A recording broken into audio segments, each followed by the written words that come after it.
Hello friends, welcome to teach me study. आज हम NCERT geography का चैप्टर नंबर 5 पढ़ेंगे, जिसका नाम है पृथ्वी के प्रमुख परिमंडल। इस चैप्टर में हम यह पढ़ेंगे कि जल मंडल क्या है, स्थल मंडल क्या है और वायुमंडल क्या है। और इसके अलावा हमारे जो महाद्वीप और जो महासागर है उनके बारे में भी हम इस चैप्टर में पढ़ेंगे कि कौन सा सबसे बड़ा है और कौन सा सबसे छोटा है, किस किस महाद्वीप और महासागर की क्या क्या विशेषताएं हैं। तो चलिए फ्रेंड्स, इसको स्टार्ट करते हैं। इसमें दिया हुआ है कि जो मनुष्य का जीवन है वह किस प्रकार संभव होता है। तो मनुष्य के जीवन के लिए जल, स्थल और वायु तीनों चीज़ें चाहिए होती हैं। वायु सांस लेने के लिए, स्थल जिस पर वह अपनी आजीविका के सभी साधन को उपजाता है, और जो जल होता है उससे वह विभिन्न प्रकार की अपनी आवश्यकताओं की पूर्ति करता है। तो जो हमारा जो पृथ्वी है यह एकमात्र ऐसा ग्रह है जिस पर जीवन संभव होता है। इसको अद्भुत ग्रह भी कहा जाता है क्योंकि यहाँ पर जल, स्थल और वायु तीनों चीज़ें मिलती हैं और ये तीनों चीज़ें मिलकर एक जैव मंडल का निर्माण करती है, जिसमें कि जो मनुष्य है उसका जीवन संभव हो पाता है। जैसा कि हम पिछले अध्याय में पढ़ चुके हैं कि पृथ्वी एकमात्र ऐसा ग्रह है जहाँ पे जीवन संभव है। ठीक है, मानव जहाँ पर जीवित रह सकता है, क्योंकि जीवन के लिए आवश्यक तत्व भूमि, जल और हवा पृथ्वी पर ही मौजूद है। पृथ्वी की सतह एक ऐसी सतह है जिसमें पर्यावरण के तीनों महत्वपूर्ण घटक आपस में मिलते हैं तथा एक दूसरे को प्रभावित करते हैं। पृथ्वी का ठोस भाग जिस पर हम रहते हैं उसे भूमंडल कहा जाता है। गैस की परतें जो पृथ्वी के चारों ओर घूमती रहती है उसको वायुमंडल कहा जाता है। तो इसमें ऑक्सीजन, नाइट्रोजन और कार्बन डाइऑक्साइड दूसरी गैसें पाई जाती है। जो नाइट्रोजन होती है वह वायुमंडल में सबसे ज़्यादा पाई जाने वाली गैस होती है। पृथ्वी के सबसे बड़े भाग पर जल पाया जाता है। यहाँ पे जो पृथ्वी है, पृथ्वी में 71% भाग पर जल पाया जाता है। इसको जल मंडल कहा जाता है। जल मंडल में जल की सभी अवस्थाएं जैसे कि बर्फ, जल, जल वाष्प, इन तीनों को शामिल किया जाता है जल मंडल के अंतर्गत। लेकिन जो हमारे पीने लायक पानी होता है वह ना तो ये होता है ना ये बर्फ वाला भाग होता है। हमारे लिए सिर्फ ये भाग इम्पोर्टेंट होता है। उसमें से ही जो ये भाग है उसमें जो समुद्र का पानी भी शामिल होता है, और इस समुद्र के पानी को निकाल देने के बाद हमारे पास जो पानी की मात्रा बचती है वह बहुत कम होती है। जीवमंडल एक सीमित क्षेत्र है जहाँ स्थल, जल, हवा एक साथ मिलकर जहाँ सभी प्रकार के जीवन पाए जाते हैं। यहाँ पे दिए हुए शब्दों की उत्पत्ति। ग्रीक भाषा में जो लिथास है उसका अर्थ होता है पत्थर, एटमास का अर्थ होता है वाष्प और ह्यूडर का अर्थ होता है जल। अब हम भूमंडल के बारे में पढ़ेंगे। यहाँ पे जो ये पृथ्वी का जो ठोस भाग होता है जिसपे हम निवास करते हैं उसको भूमंडल कहा जाता है या फिर स्थल मंडल कहा जाता है। पृथ्वी के ठोस भाग को भूमंडल कहा जाता है। यह भूपट्टी की चट्टानों और मिट्टी की पतली परतों का बना होता है जिसमें जीवों के लिए पोषक तत्व पाए जाते हैं। पृथ्वी की सतह को दो मुख्य भागों में बांटा जाता है। बड़े स्थलीय भागों को महाद्वीप कहा जाता है। जो स्थलीय भूभाग होते हैं उनको महाद्वीप कहा जाता है, और जो जलीय भाग होते हैं उनको महासागर कहा जाता है।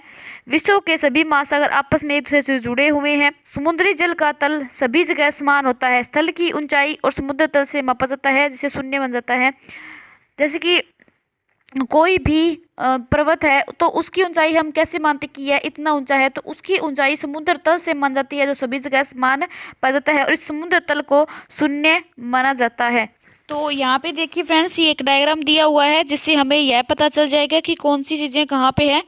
तो आप इस डायग्राम को अगर देखोगे तो इसमें यहाँ पे दिया हुआ है प्रशांत महासागर, और यहाँ पे है हिंद महासागर। यह एकमात्र ऐसा महासागर है जिसका नाम किसी देश के नाम पड़ा, और इसका नाम भारत देश के नाम पे पड़ा था।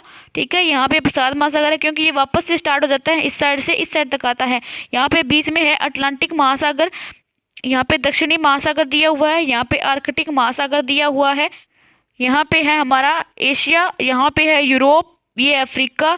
अफ्रीका से विषुवत, कर्क और मकर तीनों रेखा होकर गुजरती हैं। ऑस्ट्रेलिया से सिर्फ जो मकर रेखा है वह गुजरती है। यह भी क्या दक्षिणी गोलार्ध में स्थित होता है। और जो अंटार्कटिका है यह बर्फ से ढका हुआ रहता है। यहाँ पे सिर्फ 100 संतान ही पाए जाते हैं। भारत के भी यहाँ पे 2 शोध केंद्र हैं, गंगोत्री और मैत्री। ठीक है, और ये है उत्तरी अमेरिका। जो यहाँ पे ये निशान जो दिए हुए हैं, ये रेड जो लाइंस हैं, ये यहाँ पे ये सभी किसको दर्शा रहे हैं? ये पहाड़ों को दर्शा रहे हैं, पर्वतों को दर्शा रहे हैं। ठीक है, तो यहाँ पे ये दिया हुआ है हिमालय पर्वत है, ये हमारे भारत हो गया। यहाँ पे हिमालय पर्वत है, यहाँ पे ये तिब्बत का पठार है। यहाँ पे ये यूराल पर्वत है, यह यूरोप व एशिया को अलग करता है। यूरोप में ही आल्प्स पर्वत श्रेणी पाई जाती है। इसके अलावा जो अफ्रीका में है वो एटलस पर्वत श्रृंखला, और इसके अलावा जो सबसे बड़ा मरुस्थल है, महान मरुस्थल इसको कहा जाता है, वह है सहारा का मरुस्थल, जो कि अफ्रीका में पाया जाता है। अमेरिका में सबसे बड़ी, विश्व की सबसे बड़ी पर्वत श्रृंखला पाई जाती है, जिसका नाम होता है एंडीज पर्वत श्रृंखला। और जो उत्तरी अमेरिका है उसमें रोकित पर्वत पाया जाता है और अपलेशियन पर्वतमाला पाई जाती है। इस प्रकार हमारा ये डायग्राम है, ये सारा बहुत इंपॉर्टेंट है, इससे 100% क्वेश्चन पूछा ही जाता है, तो आप इसको याद रखोगे। जो ये ऑस्ट्रेलिया है, यहाँ पे दिखाया हुआ है कि ग्रेट डिवाइडिंग रेंज है यहाँ पे, और यह है ग्रेट सैंडी डेजर्ट। अब है विश्व का सबसे ऊंचा शिखर माउंट एवरेस्ट समुद्र तल से 8,848 मीटर ऊंचा है। विश्व का सबसे गहरा भाग प्रशांत महासागर में जो मेरियाना गर्त है वो है, जिसकी गहराई है 11,022 मीटर। ठीक है, जो माउंट एवरेस्ट है वह नेपाल में है। अब है, क्या आप जानते हैं न्यूजीलैंड के एडमंड हिलेरी व भारत के तेंजिंग नोर्गे शेरपा 29 मई 1953 को पृथ्वी के सबसे ऊंचे शिखर माउंट एवरेस्ट पर चढ़ने वाले पहले व्यक्ति थे। जापान की जुंको ताबेई विश्व की पहली महिला थी जिसने 16 मई 1975 को एवरेस्ट पर कदम रखा। बचेंद्री पाल भारत की पहली महिला थी 23 मई 1984 को, जिनने माउंट एवरेस्ट पर अपना कदम रखा था। ये काफ़ी इंपॉर्टेंट है। महाद्वीप के बारे में पढ़ेंगे हम। हमारे पास कुल 7 महाद्वीप है, जो कि है एशिया, यूरोप, अफ्रीका, उत्तरी अमेरिका, दक्षिणी अमेरिका, ऑस्ट्रेलिया, अंटार्कटिका। ध्यान दीजिए कि स्थल का बहुत बड़ा भाग जो उत्तरी गोलार्ध में स्थित है, इसलिए उत्तरी गोलार्ध में जो महाद्वीप ज़्यादा हैं और दक्षिणी गोलार्ध में महासागर ज़्यादा हैं। ठीक है, तो अब हम महाद्वीपों के बारे में पढ़ेंगे। तो सबसे पहला जो हमारा महाद्वीप है वो है एशिया महाद्वीप। यह विश्व का सबसे बड़ा महाद्वीप है। यह पृथ्वी के कुल क्षेत्रफल के 1/3 भाग पर फैला हुआ है। यह महाद्वीप पूर्वी गोलार्ध में स्थित है। कर्क रेखा इस महाद्वीप से होकर गुजरती है। एशिया के पश्चिम में यूराल पर्वत है, जो कि एशिया व यूरोप को अलग करता है, और एशिया व यूरोप का जो मिला हुआ भाग है उसको यूरेशिया कहा जाता है। अब है यूरोप। यूरोप एशिया से बहुत छोटा है। यह महाद्वीप एशिया के पश्चिम में स्थित है। आर्कटिक वृत्त इससे होकर गुजरता है। जो आर्कटिक वृत्त है वह हमारा, इसकी यहाँ पे जो सबसे ऊपर है यहाँ पे आर्कटिक वृत्त है, और यहाँ पे अंटार्कटिका है। ठीक है, जो आर्कटिक वृत्त है वह यूरोप से होकर गुजरता है, और यहाँ पे हमारा एशिया महाद्वीप है। यहाँ पे उसमें नीचे वो हमारा भारत है, और ये भारत से होकर कर्क रेखा गुजरती है। यह 3 तरफ से जल से घिरा हुआ है। विश्व के मानचित्र को देखिए और इसकी स्थिति का पता लगाइए। हमने जो मैप अभी देखा था उससे हम इसको और अच्छे से समझ सकते हैं। अब है अफ्रीका महाद्वीप, जो एशिया के बाद दूसरा सबसे बड़ा महाद्वीप है। विषुवत वृत्त या 0 डिग्री जो अक्षांश है वो, और कर्क रेखा और उसके अलावा मकर रेखा, तीनों इस महाद्वीप से होकर गुजरते हैं। इसकी जो यहाँ पे जो इसका जलवायु है वह 3 प्रकार की जलवायु इसमें पाई जाती है। अफ्रीका का बहुत बड़ा भाग उत्तरी गोलार्ध में स्थित है। यही एक ऐसा महाद्वीप है जिससे होकर कर्क, विषुवत और मकर तीनों रेखाएं गुजरती हैं। जो सहारा का रेगिस्तान है विश्व का सबसे बड़ा मरुस्थल है, सबसे गर्म रेगिस्तान है, जो कि अफ्रीका में स्थित है। यह महाद्वीप चारों ओर से समुद्रों और महासागरों से घिरा हुआ है। यहाँ पर इतना जो समुद्र और महासागर हैं फिर भी इसमें रेगिस्तान है, क्योंकि यहाँ पे जो एंडीज पर्वत श्रृंखलाएं होती हैं वह जो वर्षा होती है उसको रोक लेती है अपनी तरफ, और जो इसके वृष्टि छाया प्रदेश है वहाँ पे पानी बिल्कुल नहीं पहुंच पाता है। इसलिए जो यहाँ का जो इसकी वृष्टि छाया प्रदेश है वह मरुस्थल बना रह जाता है। विश्व की सबसे लंबी नदी नील नदी अफ्रीका से होकर गुजरती है। उत्तरी अमेरिका विश्व का सबसे बड़ा और तीसरा महाद्वीप है। यह दक्षिणी अमेरिका के एक संकरे स्थल से जुड़ा हुआ है। जो उत्तरी अमेरिका है वह स्थल भाग से जुड़ा हुआ है। इसके बीच में क्या है, स्थल संधि है। इस स्थल संधि को पनामा स्थल संधि कहा जाता है। यह क्वेश्चन कई बार पूछा जाता है कि जो उत्तरी अमेरिका है दक्षिणी अमेरिका से जलीय संधि से जुड़ा हुआ है या स्थलीय संधि से जुड़ा हुआ है, तो यह स्थलीय संधि से जुड़ा हुआ है, जिसका नाम है पनामा स्थल संधि। यह महाद्वीप पूरी तरह से उत्तरी और पश्चिमी गोलार्ध में स्थित है। यह महाद्वीप 3 महासागरों से घिरा हुआ है। अब है दक्षिणी अमेरिका। दक्षिणी अमेरिका का अधिकांश भाग दक्षिणी गोलार्ध में स्थित है। इसमें विश्व की सबसे लंबी पर्वत श्रृंखला एंडीज पर्वत श्रृंखला है। इसके उत्तर और दक्षिण की ओर फैली हुई है। दक्षिणी अमेरिका में विश्व की सबसे बड़ी नदी अमेजन नदी बहती है।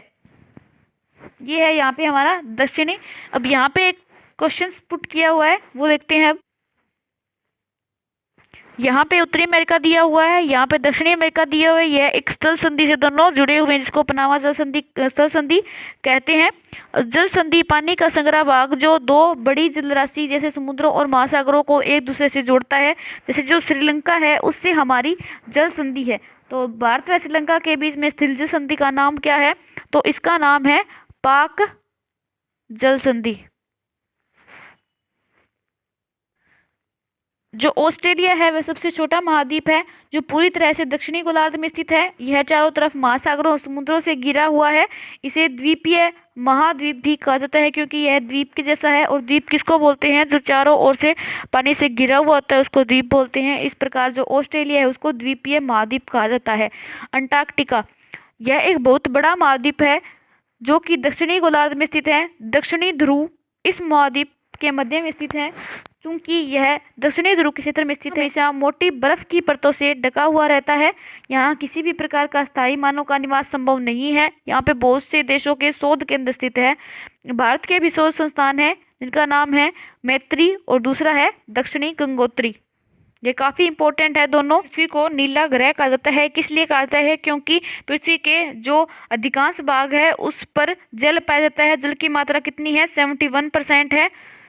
और जो 29% भाग है वह सिर्फ स्थल है। जलमंडल में जल के सभी रूप उपस्थित होते हैं। इसमें महासागर, नदियाँ, झीलें, हिमनदियाँ, नदियाँ, भूमिगत जल, वायुमंडल की जल वाष्प सभी सम्मिलित होते हैं। पृथ्वी पर पाए जाने वाले जल का 97% से भी जो अधिक भाग है वह महासागरों में पाया जाता है, जो पीने योग्य नहीं होता है एवं वह इतना अधिक खारा होता है कि नौ के उपयोग में नहीं आ सकता है। शेष जल का बहुत बड़ा भाग बर्फ की परतों व हिमनदियों तथा भूमिगत जल के रूप में पाया जाता है।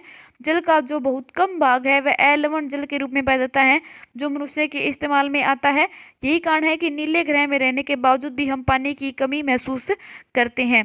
अब है हमारा महासागर। अब हम महासागर के बारे में पढ़ेंगे। तो कुल हमारे कितने महासागर हैं? तो कुल हमारे 5 महासागर हैं। महासागर जलमंडल के मुख्य भाग हैं। ये आपस में एक दूसरे से जुड़े हुए हैं। महासागरीय जल हमेशा क्या होता है? गतिशील रहता है। तरंगे, ज्वार भाटा, महासागरीय दरारें। महासागरीय जल की 3 मुख्य गतियां होती हैं। ज्वार भाटा हम बोलते हैं महासागर में उठते ही रहते हैं। और ये किसकी वजह से होते हैं? ये गुरुत्वाकर्षण बल की वजह से होते हैं। बड़े से छोटे आकार के आधार पर क्रमशः 5 होते हैं। तो प्रशांत महासागर जो सबसे बड़ा है, उसके बाद अटलांटिक, फिर है हिंद, फिर दक्षिणी महासागर, उसके बाद है आर्कटिक। इनका क्रम भी बहुत बार पूछा जाता है।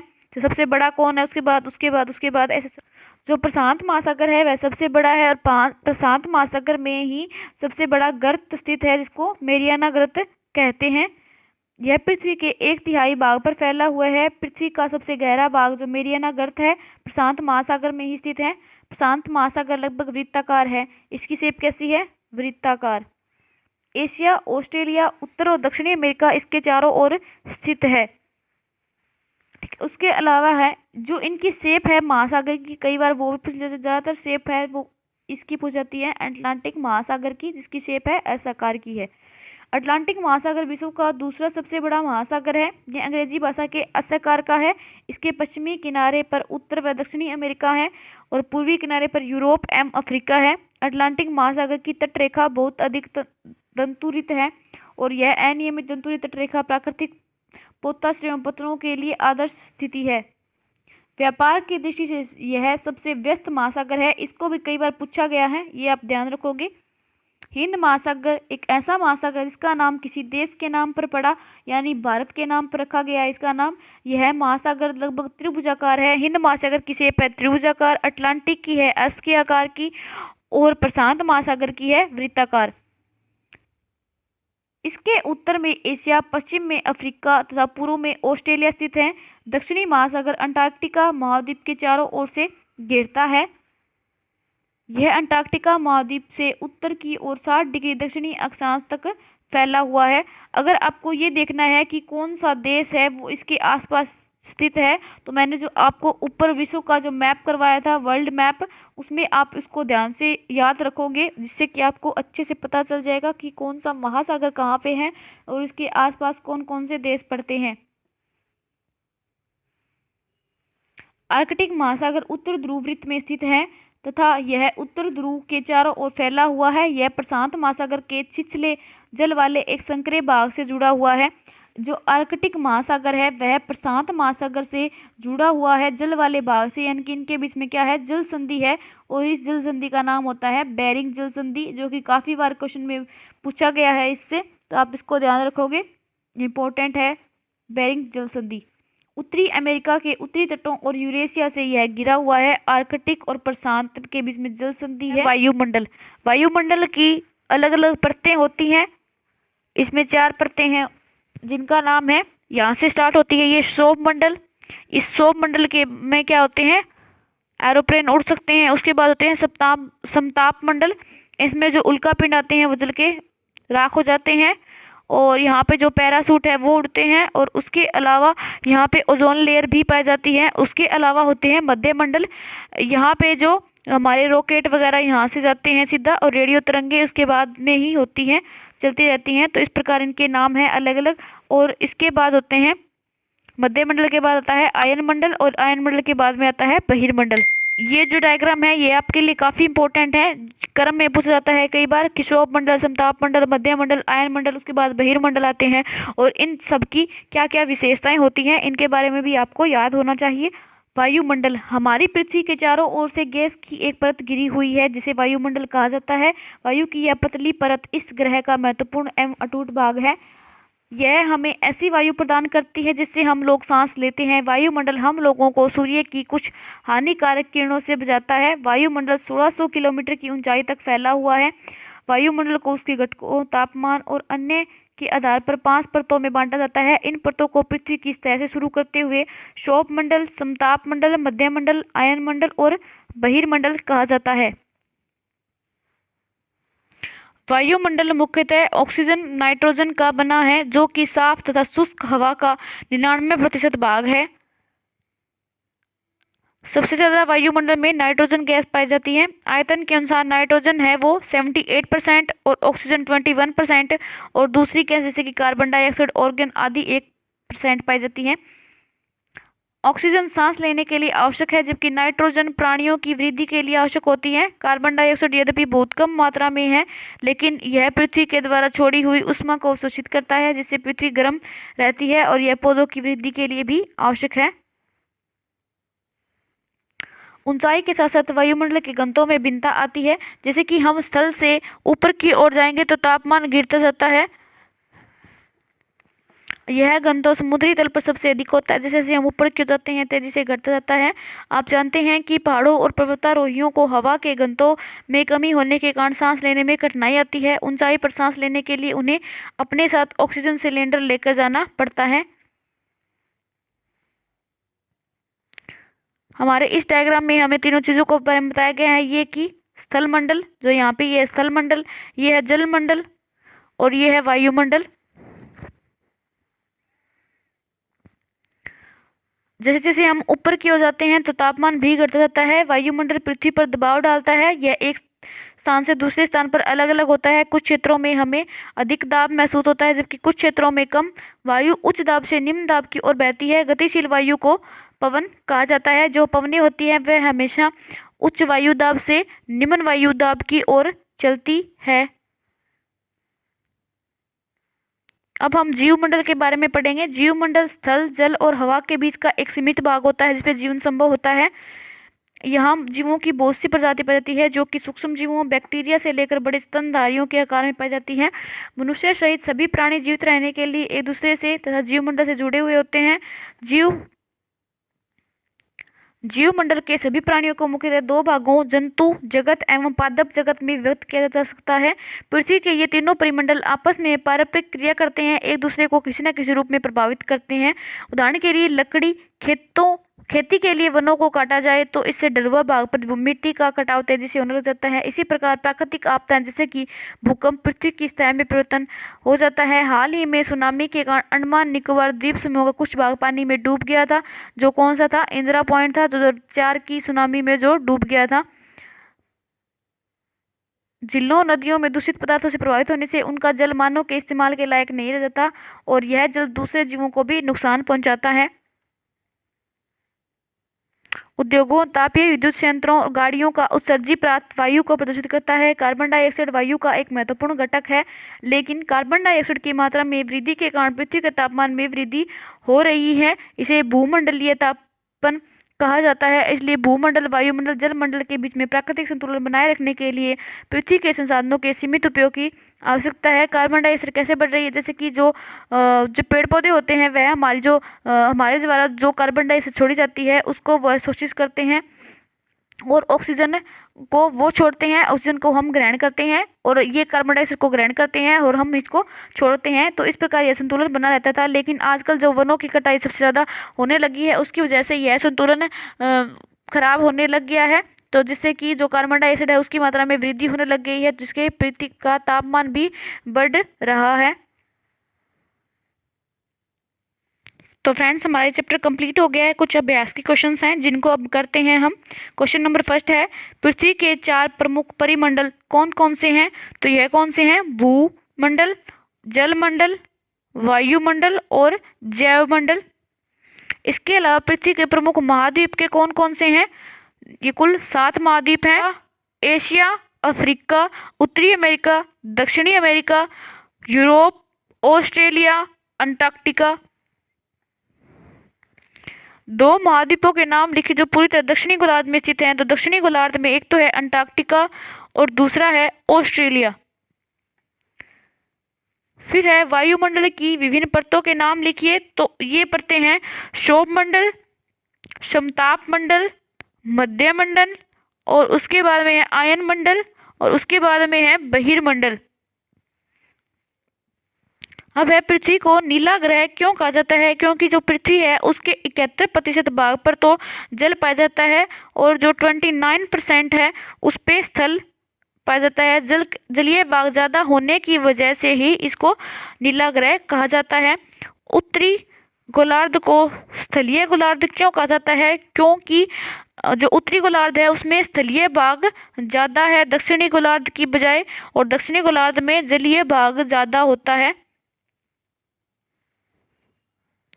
जीवित प्राणियों के लिए जीवमंडल क्यों महत्वपूर्ण होता है? क्योंकि जीवमंडल एक ऐसा परिमंडल होता है जिसके अंदर वायु, जल और स्थल तीनों पाए जाते हैं और इन तीनों की उपस्थिति होती है तभी हमारा जीवन संभव हो पाता है। तो क्वेश्चन नंबर सेकंड है, कौन सी पर्वत श्रृंखला एशिया व यूरोप को अलग करती है? तो यह यूराल पर्वत श्रृंखला है। उत्तरी अमेरिका दक्षिणी अमेरिका से कैसे जुड़ा हुआ है? तो स्थल संधि के द्वारा जुड़ा हुआ है, जिसको पनामा स्थल संधि कहते हैं। वायुमंडल में किस गैस का प्रतिशत सर्वाधिक होता है? तो नाइट्रोजन का, जो कि 78% है। पृथ्वी का कौन सा भाग ठोस चट्टानों का बना हुआ होता है? तो यह होता है थलमंडल या स्थलमंडल। सबसे बड़ा महाद्वीप कौन सा है? तो एशिया महाद्वीप सबसे बड़ा महाद्वीप है। अब हमारा क्वेश्चन नंबर थर्ड है, खालिस्तान भरे। पृथ्वी का सबसे गहरा भाग कौन सा है? मेरियाना गर्त है, जो कि प्रशांत महासागर में स्थित है। खालिस्तान महासागर का नाम एक देश के नाम पर रखा गया था, तो हिंद महासागर का नाम था जो भारत के नाम पे रखा गया था। खालिस्तान स्थल, जल और हवा का एक सीमित भाग है जो जीवन के लिए आवश्यक होता है, तो यह है जीव मंडल। यूरोप व एशिया महाद्वीप को एक साथ क्या कहा जाता है? तो इसके कहा जाता है यूरेशिया। पृथ्वी पर सबसे ऊंचा पर्वत शिखर कौन सा है? तो यह है एंडीज पर्वत शिखर, जो कि दक्षिणी अमेरिका में स्थित है। तो फ्रेंड्स, इस प्रकार हमारा ये चैप्टर कंप्लीट हो गया है। अब आपके लिए एक क्वेश्चन है, आप ये बताओगे कि जो एशिया महाद्वीप है उनमें किन किन देशों को शामिल किया जाता है या फिर उसमें कितने देश आते हैं? ये क्वेश्चन मेरे को कमेंट सेक्शन में बताओगे। तो ठीक है फ्रेंड्स, अब मिलते हैं नेक्स्ट वीडियो में।